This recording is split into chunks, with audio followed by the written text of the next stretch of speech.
Hello friends, मैं हूं Mamta and welcome back to my channel garden saga. शायद ही कोई ऐसा हो जो फूलों को देखकर खुश ना होता हो। कोई भी ओकेजन हो, हम अपने घरों को फूलों से सजाते हैं, लेकिन कोई ऐसा फूल हो जिसे हम अपने घर के अंदर लगा सकें, और वो भी ऐसा जिसके ब्लूम्स 5 से 6 महीने तक घर में एज इट इज़ रहें। जी हाँ, आप लोग समझ ही गए होंगे कि आज हम बात करने वाले हैं ऑर्किड की।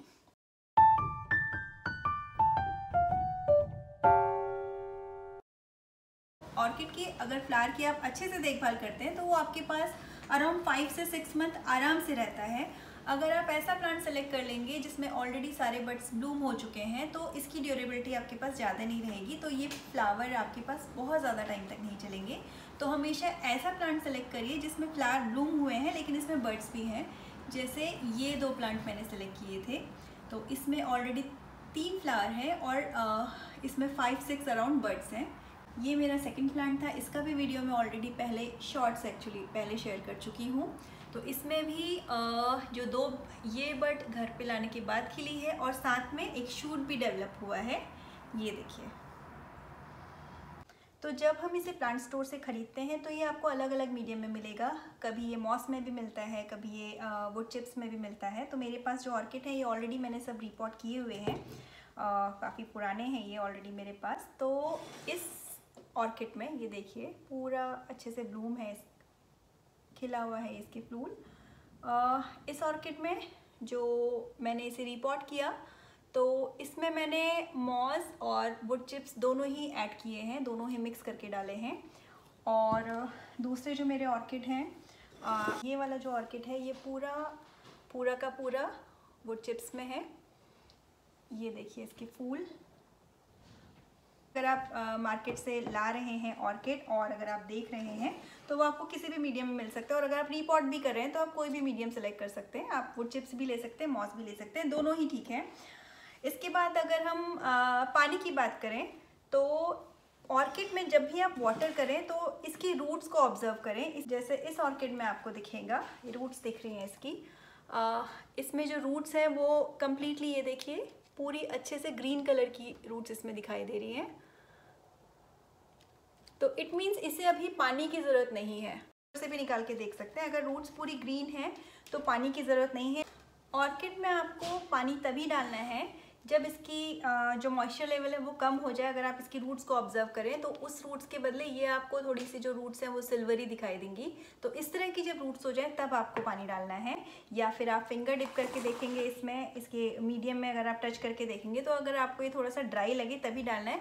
अप्रॉक्सीमेटली ये वैसे उस प्लेस पे भी डिपेंड करता है कि आप कहाँ रहते हैं। अदरवाइज़ आपको ऑर्किड में अगर समर में देखें तो वीकली वंस, और अगर विंटर में देखें तो 10 डेज़ में एक बार पानी देना है, उससे ज़्यादा आपको पानी नहीं देना है। अगर लाइट देखें तो ऑर्किड को डायरेक्ट सनलाइट में बिल्कुल नहीं रखना है, ये कम्प्लीटली इंडोर प्लांट है।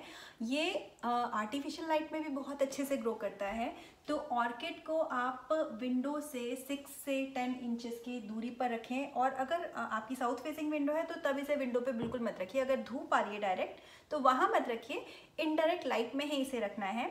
तो आप इसे ब्राइट लाइट वाले अपने एरिया में कहीं भी रख सकते हैं, बट डायरेक्ट सनलाइट में इसे नहीं रखना है, वरना इसकी जो लीव्स हैं वो जल जाएंगी। ऑर्किड प्लांट को ह्यूमिडिटी बहुत पसंद है, इसके फ्लावर्स के आसपास आपको ह्यूमिडिटी मेंटेन करनी होगी। अगर आपके पास ह्यूमिडिफायर है तो आप वो यूज़ कर सकते हैं, अदरवाइज़ मैं इस तरह से इस प्लांट की ह्यूमिडिटी मेंटेन करती हूँ। आप एक ट्रे में कुछ पेबल्स डाल लीजिए और उसमें पानी डाल लीजिए। जो पानी का लेवल है वो पॉट को टच नहीं होना चाहिए, वो थोड़ा सा इससे ऊपर रहना चाहिए पॉट हमेशा, ताकि इसकी रूट्स किसी भी तरह से पानी में टच ना हो। तो इस तरह से आप ह्यूमिडिटी ट्रे बना सकते हैं जिससे कि इस प्लांट के आसपास जो ह्यूमिडिटी लेवल है वो मेंटेन रहेगा और आपका प्लांट घर के अंदर बहुत ही अच्छी तरह से ग्रो करेगा। फर्टिलाइज़र अगर आप लेना चाहें तो आपको मार्केट में कई सारे ऑर्किड स्पेसिफिक फर्टिलाइज़र मिलते हैं, आप उन्हें ही ऑर्किड के लिए यूज़ करें। महीने में एक बार ऑर्किड को फर्टिलाइज़ करना ज़रूरी है। मैं मार्केट से फर्टिलाइज़र नहीं लेती हूँ, मैं होममेड फर्टिलाइज़र में ज़्यादा बिलीव करती हूँ। तो अगर आप घर का बना हुआ फर्टिलाइज़र ऑर्किड के लिए यूज़ करना चाहें तो आप हम लोग सब घर में यूज़ करते हैं। मैंने इसके पहले भी इसका वीडियो शेयर किया है, उसका मैं लिंक डिस्क्रिप्शन बॉक्स में आपके साथ शेयर कर दूँगी। एग्स हम सब घर में यूज़ करते हैं, तो जब हम एग्स बॉईल करते हैं तो उस पानी को आप ठंडा कर लीजिए और उससे ऑर्किड को वाटर कीजिए। वो ऑर्किड के लिए बहुत बेनिफिशियल है, क्योंकि ऑर्किड की ग्रोथ के लिए जो 3 न्यूट्रिएंट्स हैं वो है नाइट्रोजन, फॉस्फोरस एंड पोटेशियम। तो वो तीनों ही आपको एग से लगभग इसकी ग्रोथ के लिए आपको मिल जाएंगे। अदरवाइज़ अगर आप एग नहीं यूज़ करते हैं तो बनाना सब घर में सभी यूज़ करते हैं, और पोटैटो, ये 2 इंग्रेडिएंट्स हैं जो ऑर्किड के लिए बहुत ही बेनिफिशियल हैं। आप बनाना पील ले लीजिए और पोटैटो को, मीडियम साइज़ पोटैटो को आप कट कर लीजिए, या तो आप इन्हें 24 आवर्स तक का एक जार में सोख करके रख दीजिए। अदरवाइज़ आप इसे बॉईल कर लीजिए, दोनों को कम से कम 15 मिनट तक बॉईल कर लीजिए। उस पानी को ठंडा होने दीजिए और उससे ऑर्किड को वाटर कीजिए।